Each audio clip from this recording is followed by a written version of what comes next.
Good morning children. మనము ఇప్పటి వరకు మన తెలుగు పుస్తకంలోని వారాల నేర్చుకున్నాము. దీనికంటే ముందు వచ్చేసి మనము నా కూడా నేర్చేసుకున్నాము. అదేవిధంగా ఈరోజు క్లాసులో మనము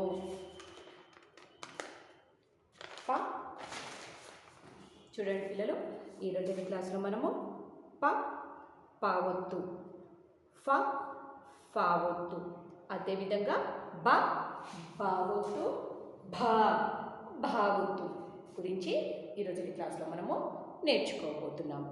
చూడండి పిల్లలు, మొట్టమొదట మనము చూసినట్లయితే పాకి ఏ విధమైన ఒత్తు ఇవ్వాలి మనము? పాకి పావొత్తు. చూడండి, పా, ఈ పాకి దీని కింద నుంచి ఈ విధంగా పావొత్తు. చూసారా, పావొత్తును ఈ విధంగా ఇవ్వాలి. మనం ఆల్రెడీ ఇక్కడ మనము ఇవ్వడం చూద్దాం. పాకి పావొత్తు, ప ఫ, తర్వాత భ ప ఫ భ గురించి నేర్చుకోబోతున్నాము. వాటి ఒత్తులు నేర్చుకుందాము. అదేవిధంగా వాటి ఒత్తులను ఉపయోగించి కూడా మనము కొన్ని పదాలు ఏ విధంగా రాయాలో కూడా నేర్చుకుందాము. చూడండి పిల్లలు, జాగ్రత్తగా చూడండి.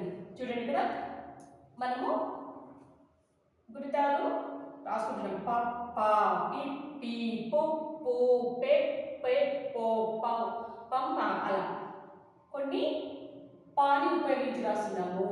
కొన్నింటి వేరే ఒక హల్లును కూడా ఉపయోగించి రాస్తున్నాము. చూడండి, పాకి పావొత్తు, పీకి కూడా పావొత్తు. ఇక్కడ వరకు మనము సేమ్ పావొత్తు ఇచ్చాము, కానీ ఇక్కడ చూడండి తా తా రా లా స, వీటికి మాత్రము ఏ ఒత్తు ఇచ్చామో అదే ఒత్తు ఇచ్చామా? తాకి తావొత్తు అలా ఇవ్వలేదు. టాకి తావొత్తు కాకుండా ఏమి ఇచ్చాము? పావొత్తు. కాకి అదేవిధంగా పావొత్తు, రాకి కూడా పావొత్తు ఇచ్చాము. సో వీటిని ఉపయోగించి మనము కొన్ని పదాలను నేర్చుకుందాం. పదాలను చూసినట్లయితే చూడండి, పాని ఉపయోగించి పాకి పావొత్తు ఇచ్చాము, ప. అదేవిధంగా ఇక్కడ చూడండి, రా. చూడండి, రాకి రావొత్తు ఇవ్వకుండా ఏమి ఇచ్చాము? ఇక్కడ పావొత్తు ఇచ్చాము. కాబట్టి పా అవుతుంది. దాని ఏ విధంగా చదవాలి మనం ఇప్పుడు? ప అంటే సర్పం. ఏంటిది? సర్పం. అదేవిధంగా పాకి దీర్ఘం, పాకి దీర్ఘం ఇస్తే పాకి పావొత్తు ఇస్తే ఏమవుతుంది? బొప్పాయి. నేను ఏ విధంగా పలుకుతున్నాను, మీరు కూడా అదే విధంగా పలకండి. నెక్స్ట్ షాకి పావొత్తు ఇచ్చారు. ఏమి ఇచ్చారు ఇక్కడ? షాకి పావొత్తు. పుష్పం. ఏంటి? పుష్పం. అదేవిధంగా చూడండి, రెప్ప, ఒప్పు. చూడండి, ఇక్కడ ఉంది ఒప్పు. ఈ విధంగా కొన్ని పదాలు నేర్చుకున్నాం. అదేవిధంగా ఫాని ఉపయోగించి కూడా కొన్ని పదాలు నేర్చుకున్నాం ఇప్పుడు మనం. చూడండి, గల్ఫ్, స్ఫూర్తి. చూడండి, ఫ, ఇక్కడ ఏమొచ్చింది మనకు? చిన్న జట్కా వచ్చింది. గల్ఫ్, స్ఫూర్తి. ఇప్పుడు మనము ఫా గురించి నేర్చేసుకున్నాము. అదేవిధంగా భ గురించి కూడా నేర్చుకున్నాము. చూడండి పిల్లలు, ఇక్కడ బాకి బావొత్తు ఇచ్చాము. చూడండి, ఇది ఎక్కడి నుంచి వస్తుంది? కింది నుంచి వస్తుంది. పాకి బావొత్తు కింది నుంచి రావాలి. ఇది పై దాకా రావాలి. వింటున్నారా పిల్లలు? ఈ విధంగా పైనకి రావాలి. బాకి ఇస్తే బి. చూడండి పిల్లలు, బో బే బో బా ఇక్కడ వరకు చూడండి, ఇక్కడ వరకు బాకి బావొత్తు ఇచ్చాము. కానీ ఇక్కడ మాత్రము వేరే హల్లుకి మనము ఏమి ఇస్తున్నాము? అదే ఇస్తున్నామా? ఒత్తు లేదు, వేరే హల్లు ఇచ్చి నేర్చుకుంటున్నాము. ఇప్పుడు వీటిని ఉపయోగించుకునే పదాలు చూద్దాం. చూడండి, ఇక్కడ బాని ఉపయోగించాము, అబ్బాయి. అదేవిధంగా మబ్బు, కొబ్బరి, గొబ్బి. ఇక్కడ చూడండి, ఇక్కడ రాకి బావొత్తు ఇచ్చాము, కర్బూజా. ఇప్పుడు ఈ పదాలు చదువుకున్నాం. అదేవిధంగా భాకి భావతు గర్భగుడి దుర్బిని. చూడండి పిల్లలు, గర్భగుడి దుర్బిని. ఇప్పుడు ప ఫ భ భ నేర్చేసుకున్నారు కదా పిల్లలు. ఒక్కసారి మన తెలుగు పుస్తకంని తెచ్చినట్లయితే మన పుస్తకంలోని 30వ పేజీ తెచ్చుకున్నట్లయితే దానిలో పఫ్ అని బబ్బా నేర్చుకుందాము. చూడండి పిల్లలు, ఇక్కడ చూసినట్లయితే ఏంటి పిల్లలు, ఇది కప్ప, సర్పం, బొప్పాయి, పుష్పం. మళ్ళీ ఒకసారి చెప్తున్నా, మీరు కూడా నాతో పాటు అనండి. చేయి పెట్టండి ఇలా. గుడ్. కప్ప అనండి. కప్ప, సర్పం, బొప్పాయి. ఇదేంటి పిల్లలు చూడండి, పుష్పం. Very good.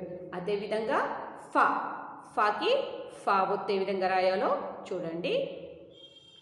అదేవిధంగా దీన్ని ఉపయోగించి పదాలు గల్ఫ్, స్ఫూర్తి. గల్ఫ్, స్ఫూర్తి. అదేవిధంగా ఇది చదువుదాం. చూడండి పిల్లలు, మీరు కూడా నాతో పాటు చదవండి. వరి గింజలో తప్పలు, వాన నీటిలో కప్పలు, కనుల కండు రెప్పలు, నది నీటిలోన తెప్పలు, చేయాలెప్పుడు ఒప్పులు, పొందాలందరి మెప్పులు. చూడండి, ఇందులో అన్నీ కూడా పావొత్తులే వచ్చాయి. చూసారు కదా. మళ్ళీ ఒకసారి చెప్తున్నాను చూడండి. వరి గింజలలో తప్పలు. వరి గింజలు చూసినట్లయితే ఏ విధంగా ఉంటాయి? తప్పలు ఉంటాయంట. వాన నీటిలో కప్పలు.